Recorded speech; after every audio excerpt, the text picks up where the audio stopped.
नमस्कार मित्रांनो, मी दत्तगुरु तुमचं स्वागत करतो आपल्या ट्रॅव्हल विथ दत्तगुरु या चॅनलवरती।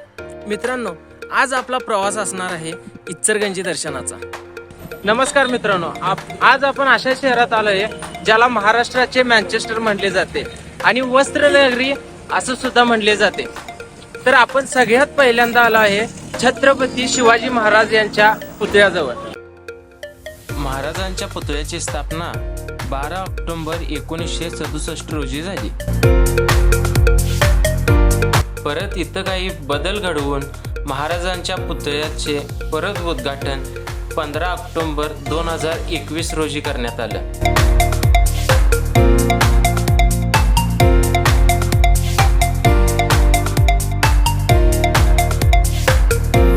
इचलकरंजीला सांस्कृतिक आणि क्रीडा वारसा तर लाभलेलाच आहे, त्यामुळे आज आपण भेट द्यायला आलोय राजाराम स्टेडियमला। चला तर आज जाऊन बघूया।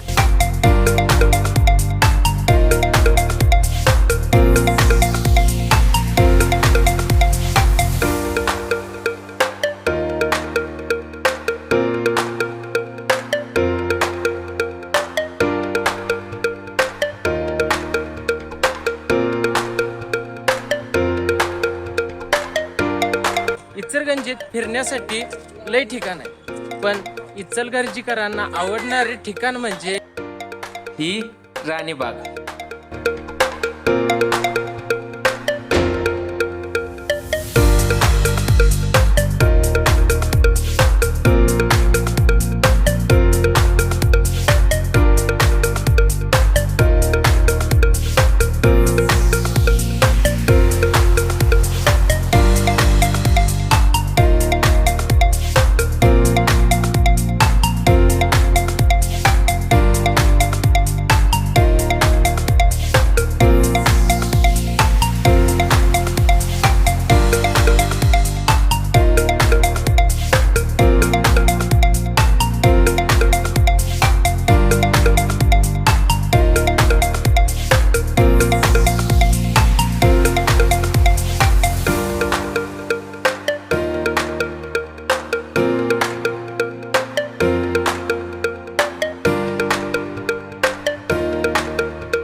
इचलकरंजी फिरायची असली तर संध्याकाळचीच फिरायची, कारण संध्याकाळचा इथला माहोल इशे हार्ड झालेला असतो।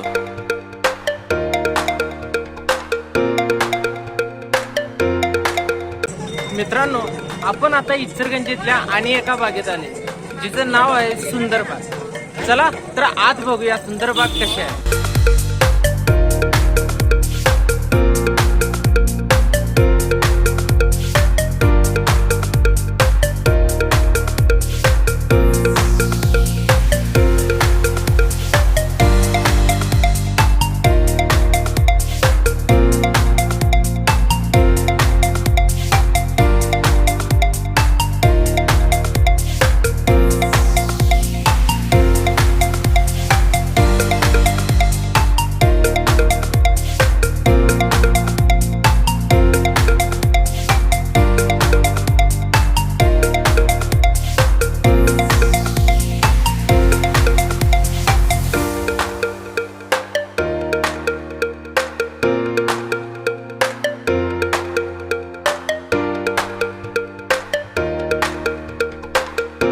या उद्यानचं नाव काय?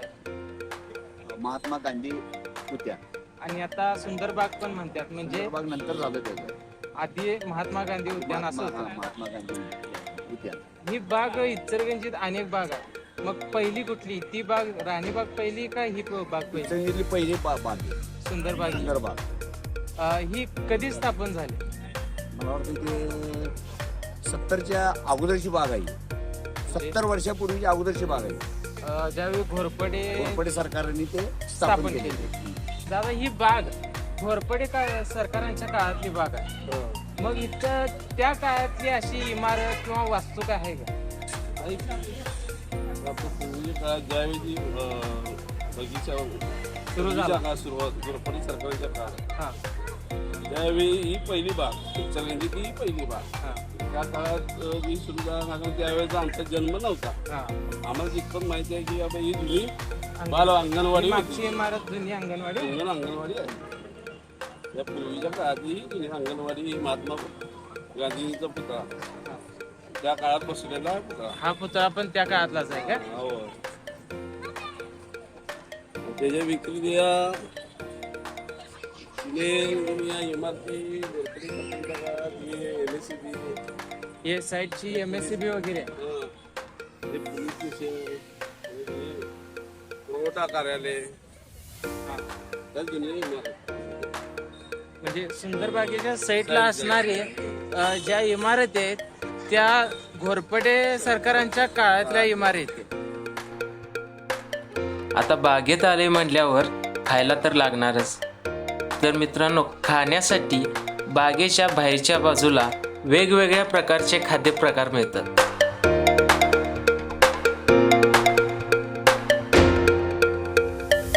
मित्रांनो, आता आपण आलोय इचलकरंजीच्या राजवाड्याजवळ. हा राजवाडा घोरपडे सरकारांच्या काळातला राजवाडा. आपल्याला आत बघायला जायचं होतं, पण आता वेळ खूप झालेला आहे, त्यामुळे आत सोडत नाही. तरी पण खास तुमच्यासाठी त्यांना विनंती करून बाहेरून थोडासा शूट घेतला.